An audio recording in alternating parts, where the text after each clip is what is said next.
चुनाव आयोग के पास कोई लीगल बेसिस नहीं है, कानून उनको इजाजत ही नहीं देता एसआईआर करने की। पर अगर आप कर रहे हैं तो आप मशीन रीडेबल लिस्ट क्यों नहीं देते राजनीतिक दलों को? उसमें क्या आपत्ति है? अरे एक तरफ तो आप डिजिटल की बात करते हैं कि भाई हम ईवीएम से चुनाव करवाएंगे, दूसरी तरफ उसी डिजिटल पे आप मशीन रीडेबल लिस्ट भी देने के लिए तैयार नहीं है। ये कैसी विडंबना है? ये कैसा खेला हो रहा है? तो अध्यक्ष जी, मैं आखिर में ये कहना चाहता हूं कि मेरी 3 मांगे हैं, क्योंकि चुनाव सुधार के ऊपर ये चर्चा है।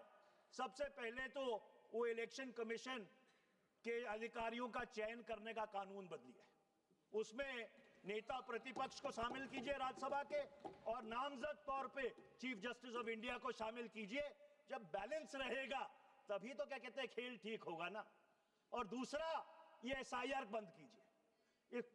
there is no provision in law which allows the SIR to go ahead। अब आप कहेंगे जी पहले जो सारी एसआईआर हुई वो क्या अवैध थी? और मेरा जवाब बिल्कुल सीधा है, multiple wrongs don't make a right. अगर किसी ने उस समय कानून नहीं देखा, इसका यह मतलब नहीं है कि जो अब हो रहा है वो सही है। और जिस तरह से कथाकथित खुदकुशियों की खबरें आ रही हैं, बीएलओ खुदकुशी कर रहे हैं, जिस किस्म का प्रेशर उनके ऊपर है, ये किस तरह का एसआईआर हम करवा रहे हैं इस देश में। और तीसरा और मेरा आखिरी आपसे अनुरोध ये है कि ये जो सरकारी पैसे से जो ये डायरेक्ट कैश ट्रांसफर चुनाव से पहले होते हैं, ये डायरेक्ट कैश ट्रांसफर को बिल्कुल बंद करवाना चाहिए, क्योंकि ये पूरी तरह से लोकतंत्र के खिलाफ है।